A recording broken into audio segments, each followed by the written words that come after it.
This is Network Marketing Pro. My name is Eric Worre, and today I'm here with my friend, Armand Puyolt.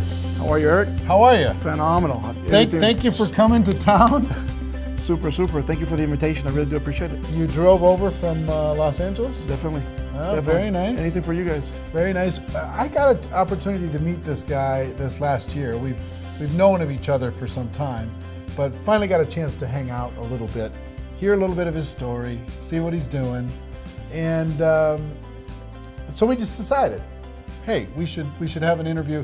Also, at Network Marketing Pro, we know we're far behind the curve when it comes to serving our Latin community.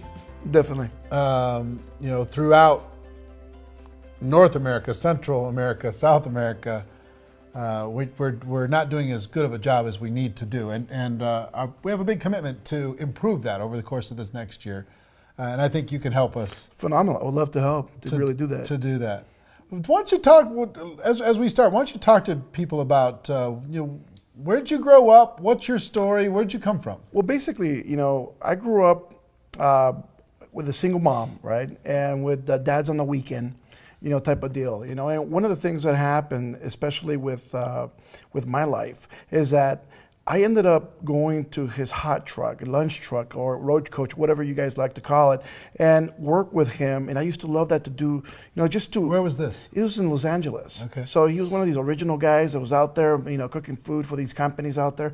And we used to love to go out there with him and just spend some time. And I was to the point that I was even charging people, and I was giving them the right change and everything. There was no computers back then, so everything was calculated in your brain, right?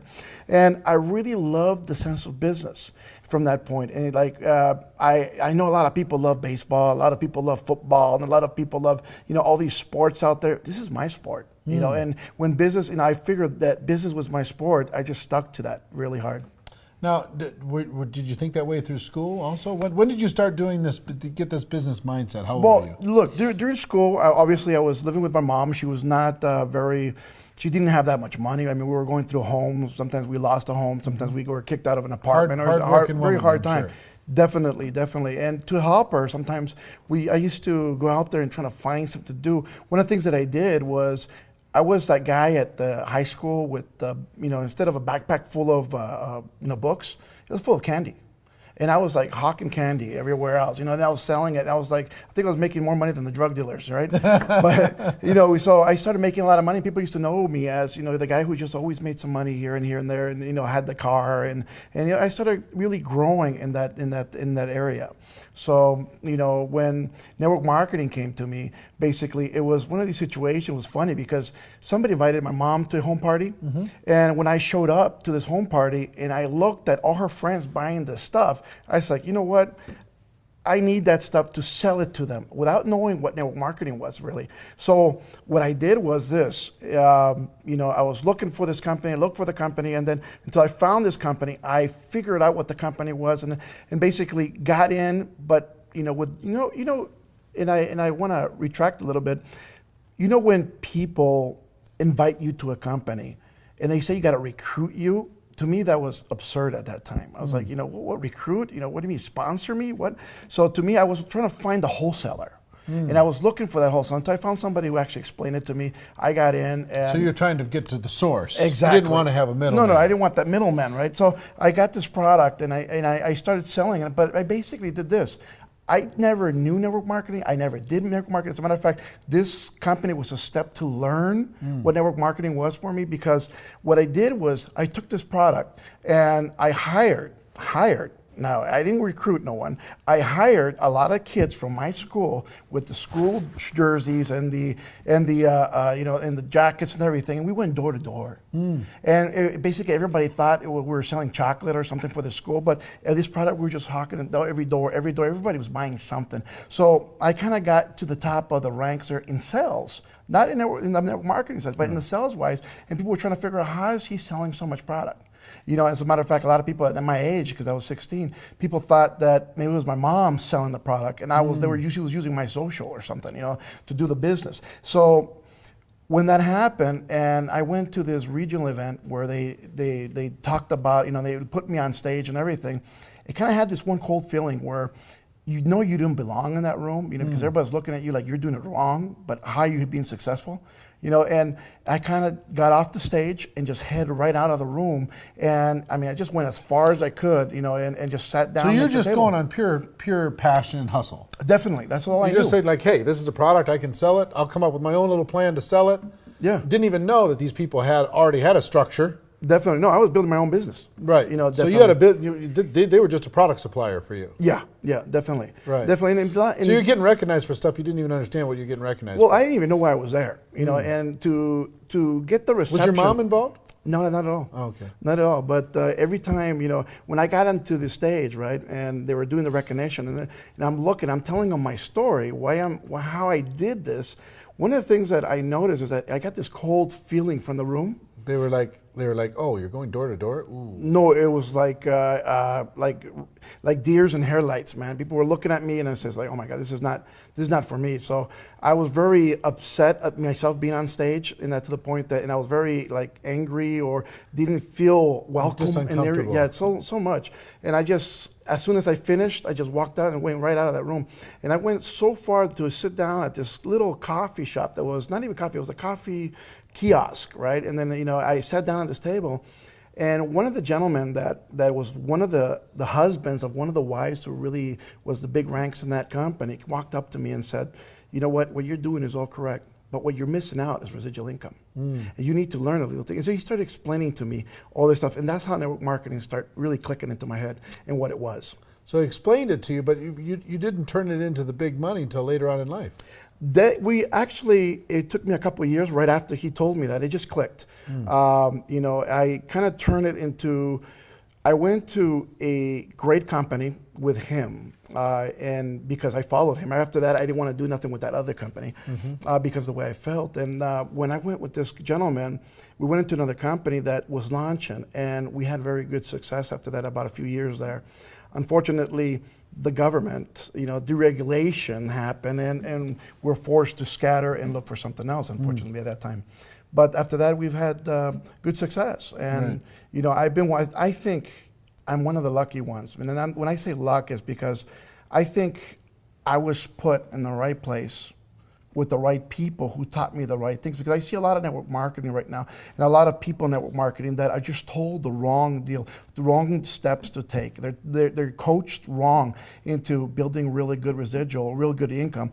And I was so lucky to be put into a place where people actually knew what they were doing, and they were teaching me the right steps, and they were moving, and I was just absorbing everything. And I think that's what led to my success here in network marketing. Right. Yeah. And you've had an explosion of growth recently. Definitely. Our company just hit over $100 million in sales in a year, so I think that is just phenomenal. So we're doing very well. And your growth has grown far over $1 million a year. Definitely. And you're helping a lot of people all around the world. Yes, sir. You've expanded your business into the Hispanic marketplace dramatically, right? What percentage of your organization do you think? I think 90% of our business is in the Hispanic area, and it wasn't calculated that way. I mean, it was not my strategy. As a matter of fact, I started in the United States and moving really strongly, but the leadership that I brought along from, that I brought along from other companies, they were Hispanic, first of all, and it kind of led into that market, just organically.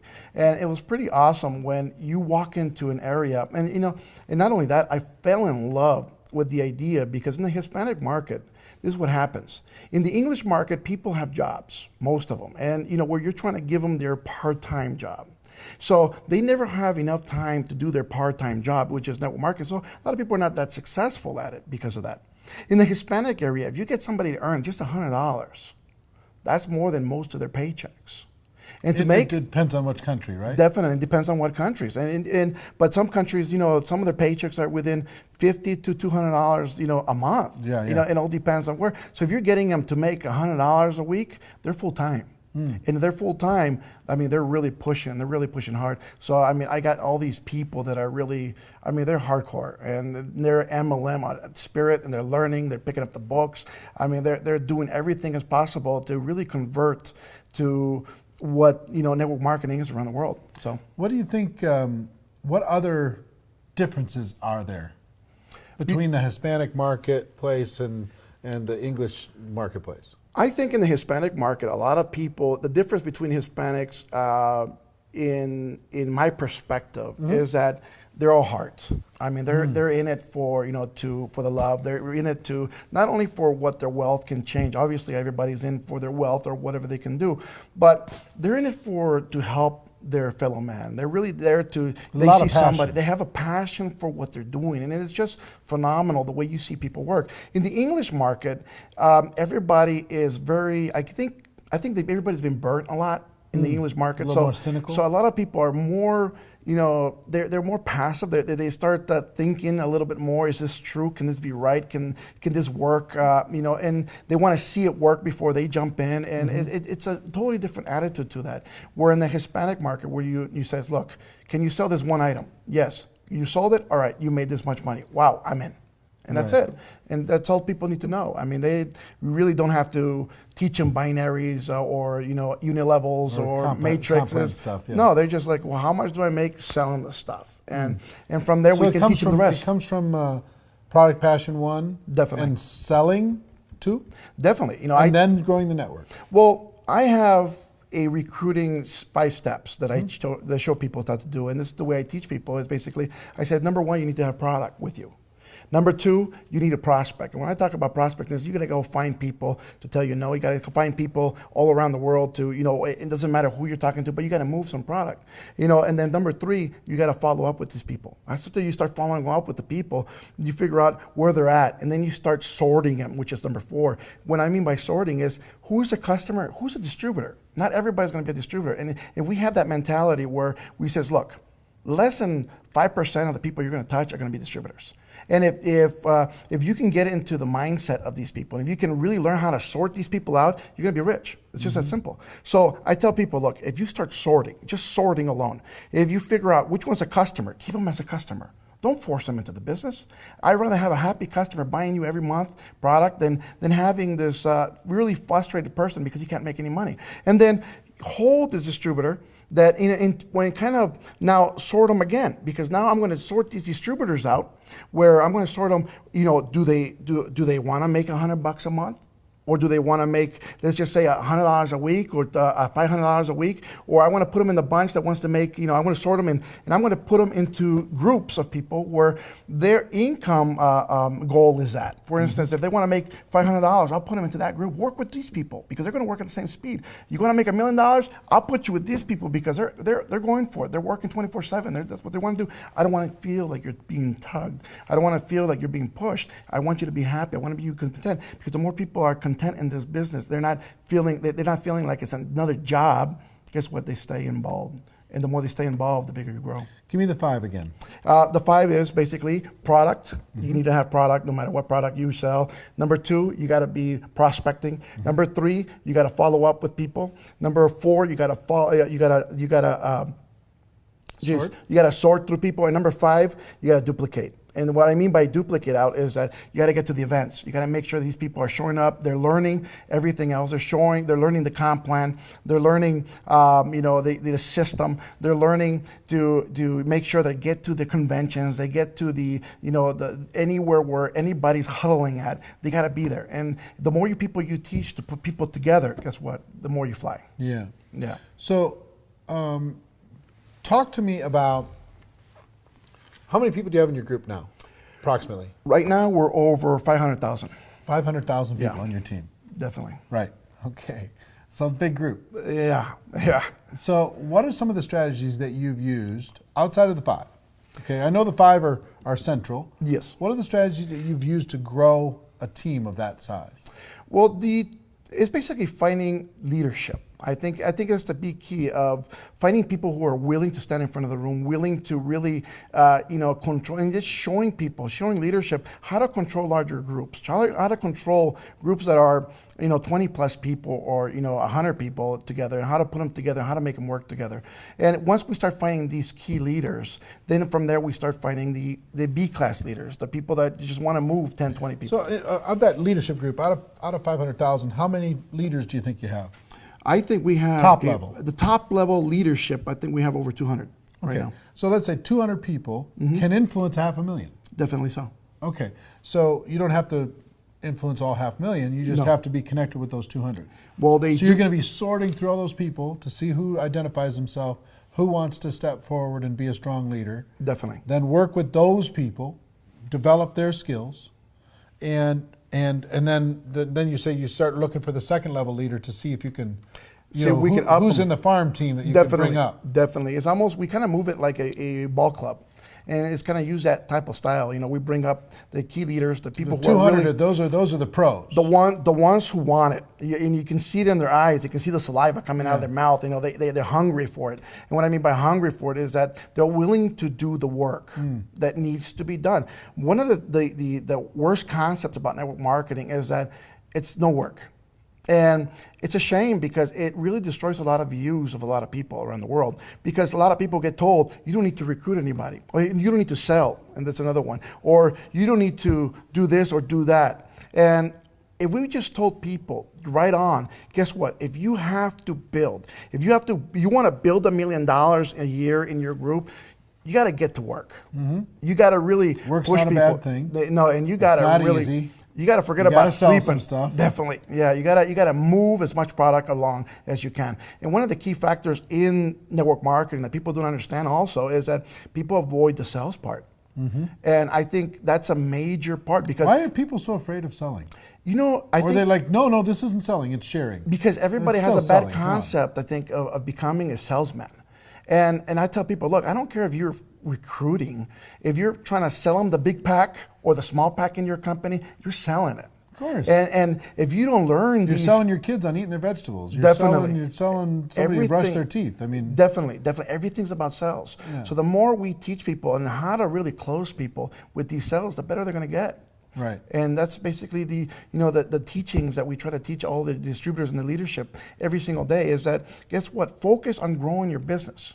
Because if you didn't have sales, if you just bought a franchise at McDonald's, for example, one of these, or Subway franchise, and you'd have no people, nobody coming in, you know what? Every single distributor is coming in is considered a franchise to me. But if each franchise doesn't have a customer base coming in, guess what? They're not lasting long. Right. It's just that simple. Right. You know, you need to get out there with the sign and the monkey suit, trying to get people in the room.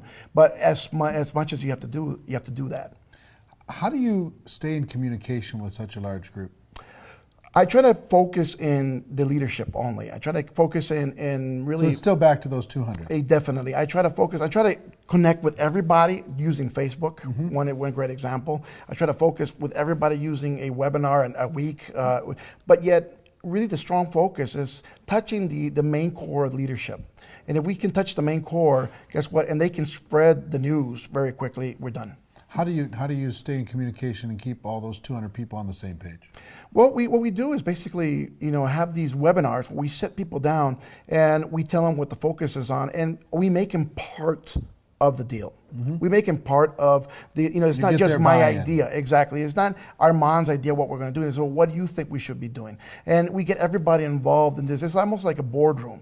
And whatever everybody likes, everybody votes, let's go. Let's do. Definitely. Are events an important part of your culture? Definitely. Events are, I think, what's bigger, the big company convention, the local regional event, or the home event? I think the regional events are, the priority to get people to. I think these are, Your local cities, they happen once a month or something? Well, or not once every 3 months? once a month or once every 3 months, but especially in the Latin community, they need to see the growth. And the more people you can fit in a room for a Super Saturday, for example. So social proof is important. Oh, definitely. If the more people see it, and if you can't fit people in the room, if I'm going to have, for instance, an event and I know I'm going to get 1,000 people in, I'll get a room for 800.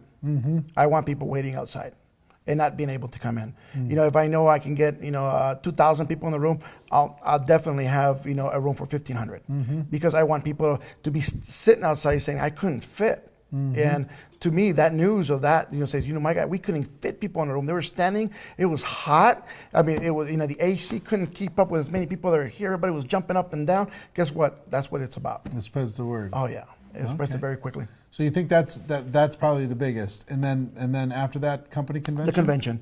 recognition is a very key point. You know, when people walking by with their rings or their checks, or even though just their pins. You know, when people are showing up and they just hit the first rank, guess what? That is the most motivating thing. You know, people have to understand that most people, in my philosophy, most people have never been recognized for anything. Yeah, that's true. And when they get just a minor thing, I mean, I was growing up. Just for my example, you know, I was the big brother. I was the one babysitting my younger brother. I was dad, you know, and he was only 2 years younger than me. So everything he did was marvelous. Everything I did was wrong, right at that point, you know. But you know, I would have loved somebody to tell me, "Hey, great job. You know what? You took care of him. Good. Thank you. You made dinner." You know, I know she was tired. I know that she didn't mean not to do it, Right. but a lot of people live through this. So even just getting a simple pin at the first rank, guess what? That's going to motivate your team faster than you can ever reach. Yeah. And guess what? The more we do that to people and recognize their work. As a matter of fact, every time people walk in, I do recommend everybody in network marketing, if you're a leader, when you walk in a room, say, "Good job. You know what? Thank you for what you're doing. I do Right. appreciate what you're doing." And the more you tell that to people, they feel like, "Oh my God, you noticed. Thank you." You know what? And they start working harder. One thing that kind of, it's a hidden thing that the top earners always do. Yeah, Every time they come into contact with somebody, they find a way to compliment them. definitely.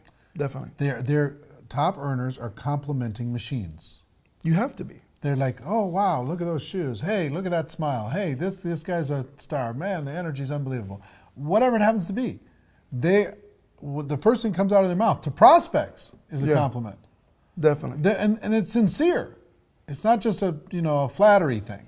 No, it has to be, It's because part of their nature is to build people up. I think it is a part of the culture we build, you know, especially as leadership. And that's one of the reasons that I love your events, because every time I've watched it before, you know, via online and then, you know, or video, and then being there live, you know, when you get to my level, you know, where I'm at in the company, on the top of the company, and I'm the first distributor, you know, and you know, you have no one to really talk about different situations that you've get into, right? And it's beautiful to get friends that are in the same situation in different other companies, where you can literally call up and ask and says, "You know what?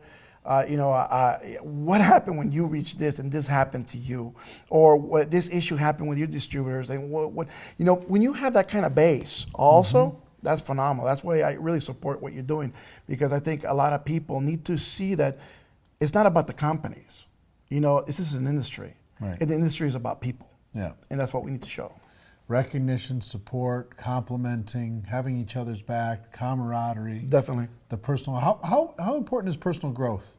Definitely. Inside of your culture, inside of your organization. It's important because, see, personal growth is, first of all, I try to teach people at the very beginning as they're coming in to get into a little small system, like the 5 steps, for instance. Just like Something McDonald's basic. tries to show you how to make a cheeseburger, right? You put the bun, you put this, you put the, done, wrap it up, let's go.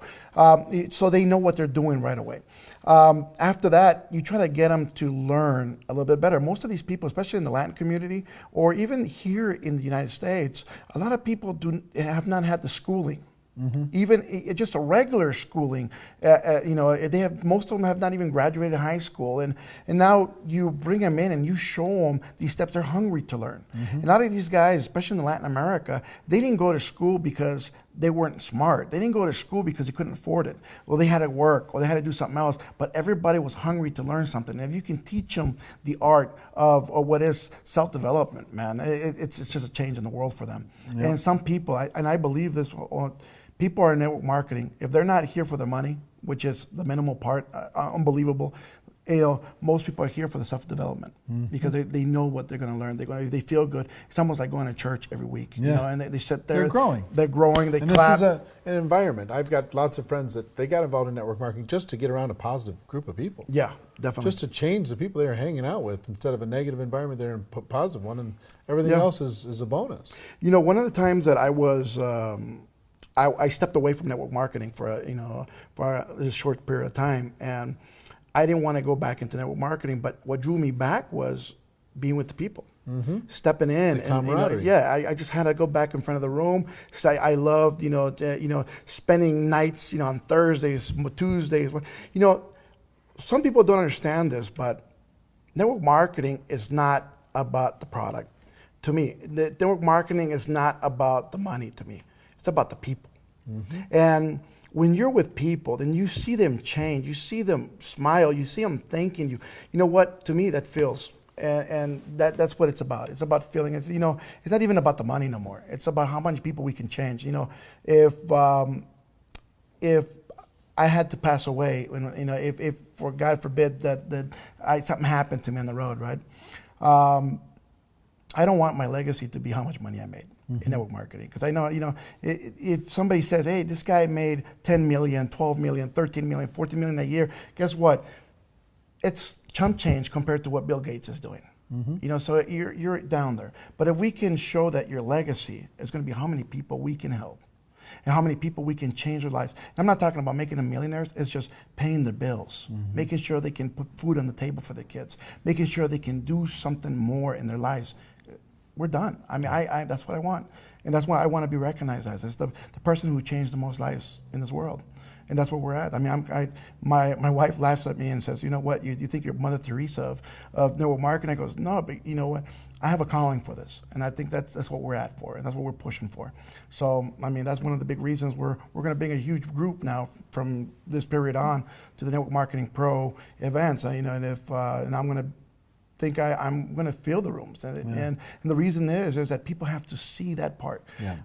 Unfortunately, in regular network marketing, in the regular conventions, you get just the business, but nobody sees the industry. And when you see events like yours, one of the things that I love is that you see the industry, and guess what? We're all the same. No matter what company you're at, nobody's same fighting. Hopes and dreams, exactly. Same Nobody's basic skills. Fighting in that room. Nobody's wearing their pins. Everybody's hugging each other. They know each other from Facebook. You know what? It's like Facebook exploded in live, right?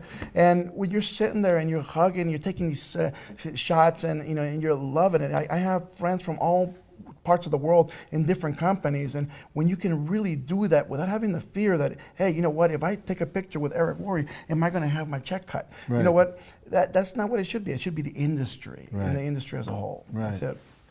You talked a little bit about legacy. Talk about what makes you different. What makes you different? You know, you just as an individual. What makes you a better leader? What makes you more successful than somebody else who joined same time you did, or around the same time you did, and hasn't had the same kind of success? What do you do different? What makes you, what kind of separates you from the crowd? I think what separates me a lot from the crowd is that, like I said, I came in while I was 16. I think I was very young, and I was very able to absorb a lot of the information very quickly. And like I told you before, I was put with the right people, and I was listening a lot to Jim Rohn, and a lot to these great mentors that are all over the the internet now. And I remember just listening to some tapes and picking some information, because I was never able to see them live at those points. But guess what? It was like I was there every single time. And when you pick up these little tips and how to do the business, it makes you different than everybody else. Because now, unfortunately, with I think network marketing, so all these people now have these systems, and I believe these just systems, and not to offend anybody, but I see a lot of these systems as they're like copycat systems. They just change the product, they change the name, they change, it was all the Amway system from many moons ago, or the Herbalife system they were using, and all of a sudden, guess what? It's not working for their company because it was not designed for their company. Not that the system is bad, it's not designed for their company. But when you bring in the passion, and you go down to phase one in network marketing, where you're out there every single day. And one of the things we do, and even my wife and I still do, we still prospect every single day. We still recruit every single day. It doesn't matter how much money we're making. It's about really showing people that if you're going to teach people to do a home meeting, you have to have a home meeting. If you're going to teach people to have a Thursday night meeting, you have to have a Thursday night meeting. If you're going to teach people to do something, you better make sure people are seeing you do it too. And if you can show them that, hey, I'm doing it, you should too. This is how we make the money. Guess what? People are duplicating you. Yep. Do this for me. Definitely. I'd like you to look into this camera, and I'd like you to act as if you're talking directly to one person. That person wants to have success. They want it so bad they can taste it. They don't quite know how to get there. They're maybe a little bit nervous or self-conscious. feeling a little bit insecure about their skills or their abilities, what advice would you have for them to succeed in our profession? Well, this is one thing. Let's just talk about Joe. Let's just say it's Joe. Joe, I know you're having a lot of issues and a lot of problems, especially with network marketing. You're looking at it, you're not having any success. But first of all, you have to think and you have to look in the mirror and see where you really want to get to. I want to tell you one thing, that if you look at yourself, what do you see? Do you see yourself as $1 million earner? Do you see yourself as a $1,000 earner? Where do you see yourself at? After you look at that and you look at yourself and you get to believe it, now repeat it. And when you repeat it and you start repeating it all the time and all the time, I'm going to be this, I'm going to be this. And you get yourself to believe it, because the mind does one thing, Joe. One of the things that it does is that, it convinces you. That's why these con artists out there, they believe so well in different things that they are, right? That they can fool other people with. You have to fool yourself into the point that you are a professional, because you become that professional. Now you become the professional so fast that, you're going to start seeing, you're going to start shaking hands in that manner, and you're going to start building. Now, one of the things I need you to do, Joe, is start going out there and looking for people. The key to this business is looking for people for your business. So I don't want you to go out there right away and look at your list. Leave your list a little on the side for it. I want you to go out there and look at and talk to people. Practice. Nobody here becomes a chef in the first day. First time you cook, it becomes this plate that you may not even eat yourself. And then from there, you start cooking a little bit better. Your recipe gets better. You start getting a lot better at what you do, and everybody wants it. So we're going to start practicing what you're doing. You're going to start practicing your art of becoming a person that attracts people. And the more we talk to people, the better it's going to get. Now, let me just tell you this. In network marketing, the more people you touch, the bigger you'll get. It doesn't matter if they tell you no or they tell you yes. The more people you get, the more people you touch, the more people you speak to, the ratio is that you're going to get at least 10% of those. If you're getting 10% of everybody you talk, how many people do you need to speak to every day to get the income that you want to reach? The more and more people that you touch, the better you will get. Look, this is one thing that I did. When I was starting this company, my goal was 100 products a day. I would not go home without moving 100 products a day. And I would go door to door. I would go to flea markets. I would go anywhere I needed to go where there was a lot of people. And I would move 100 products a day. If not, I would not go home. That was the deal. And we started doing that so well that we started growing our income very fast. We start growing our distributor base very quickly. We start growing our people very quickly. And the more you do that, the better you'll get. Now do me one more favor. Sure. And for the English-speaking people listening, you're going to have to forgive us for a moment. Do that same thing, but in Spanish. Definitely. Para todos que están allá afuera, amigos míos, aquí estamos para ayudarlos a crecer. Una de las cosas que quiero que cada uno de ustedes entiendan, que si ustedes quieren crecer en network marketing, tienen que ir a prospectar, salir afuera a buscar gente. Cada vez que ustedes salen a buscar gente, amigos míos, no importa si les dicen no o sí en transcurso, cuando están buscando, la mayoría de gente, tienes que pensarlo así, el 10% se va a quedar, se va a comprar producto, va a estar dentro de tu red. Si cada uno de ustedes, amigos míos, siguen buscando gente, cada vez, ¿sabes qué? Más vas a crecer. Al principio, cuando yo comencé esta empresa donde estoy yo, nosotros movíamos 100 productos al día entre mi esposa y yo, si no, nos regresamos a casa.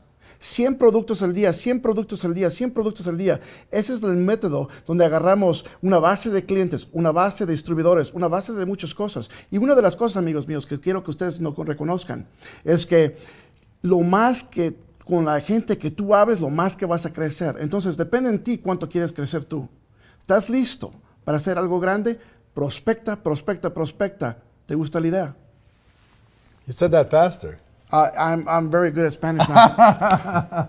Ladies and gentlemen, thank you, Armand. No, thank you for the invitation. I appreciate it very much, and I hope you got value from this. Ladies and gentlemen, If you did get value, pass this forward to somebody that you think would benefit from listening to it. Share it with a friend, like, comment, push it around the world. Together we're doing important work.